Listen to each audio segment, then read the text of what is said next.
Today I added a boss to my indie game, and I am going to show you how I did it. But before I do, we have to answer the question, why? Why add a boss to my game? Right now my game consists of levels, and each of these levels is an assortment of randomly generated grids. I knew when designing this system that at the end of each of these levels I want there to be some momentous occasion, whether it be a boss fight, epic loot, but for the sake of this beginning level, I knew I wanted to have a boss fight made and have that system created and ready to go. Now that we have that quick little blurb answered, now it's time to actually go into designing the boss. I had an assortment of ideas for what I wanted this boss to be at the end of this kind of foresty themed level. This ranged from various creatures like a bear boss or some type of underling / goblin king boss in the earlier stages of development. But I started thinking ahead, and I knew that the level I wanted to design after the forest area was kind of a castle interior-ish area. So I thought, okay, what if there is a knight of some kind guarding the entrance from the forest to the castle area? Almost like a defender, a watcher, that kind of thing. Then I began expanding upon this knight idea and started thinking of ways to make it unique from the other knights that you would fight in the game, since I want the bosses to feel unique and a memorable occasion, not just another enemy that you're fighting. An idea that had been with me for a long time since actually starting this game was the idea of a mist knight. The whole mist idea is a concept that will carry through from design to the actual gameplay and the abilities that the enemy uses. I then went to design a quick little sprite placeholder of the knight. I knew because of the misty theme I wanted to use an assortment of whites, grays, and a little bit of blue to give it watery hints. Next came actually implementing the boss into the game. Everyone's favorite part, coding, and lots of it. I had a list of abilities that I already had kind of pre-planned and thought out for the boss to use. The most notable one that I had off the bat was I knew I wanted the knight to be able to just spawn mist across the map.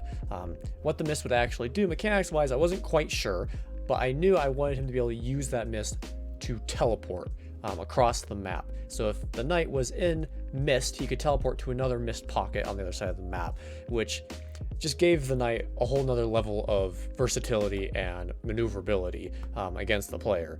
Catching them off guard was the plan anyways.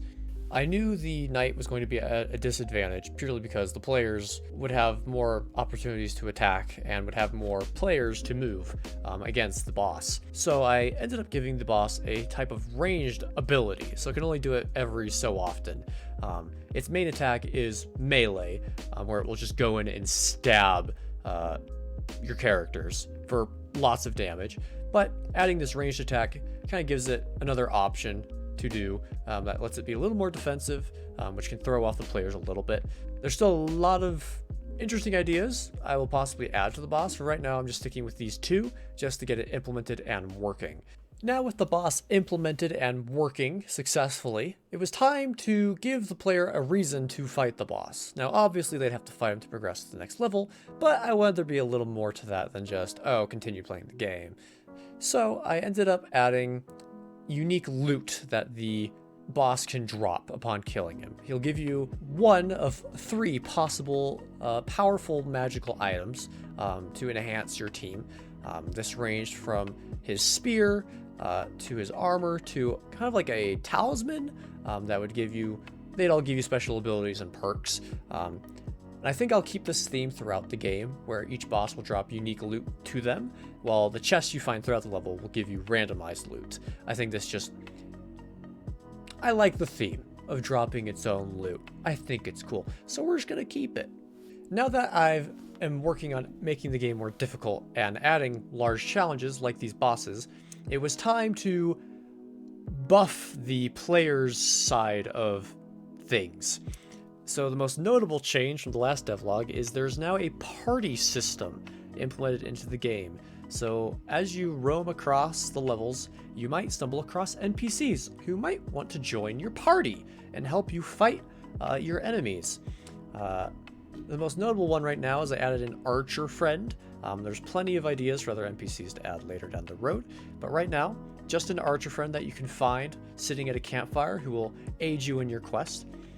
with having more than one character that you control, it just adds a whole nother level of strategy and planning to the player side of things in combat, and as well as inventory management, loot, that kind of thing. It makes the gameplay more diverse and requires the player to be more invested and think a lot more about their plays. It also ups the player's power level quite significantly. So now they just don't have just one attack a turn. They could have 2, 3, 4. I haven't really decided on how many players, what the party size limit will be yet. As I'm finalizing the boss, adding it to the game, finishing its concept, I ended up finishing all of its animations. So its attack animation, its walk animation. Though something I did end up adding is a cutscene before you fight the boss. The reason I decided to do this was when you initially fought the boss, it just didn't feel very impactful, just having him immediately go into combat.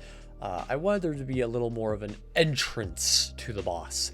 And so, when you find him in his little lair, there's a bit of a little animatic that plays, where he's initially just kind of standing, watching the area, and then he sees you, and he immediately kind of drops his form and becomes a little more decrepit, a little more less agile, and then combat begins.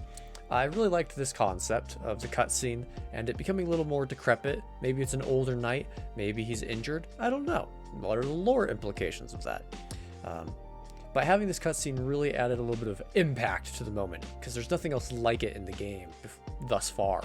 So having this pause in the game before you fight this enemy adds a little bit of anticipation, excitement, or fright to what's about to come.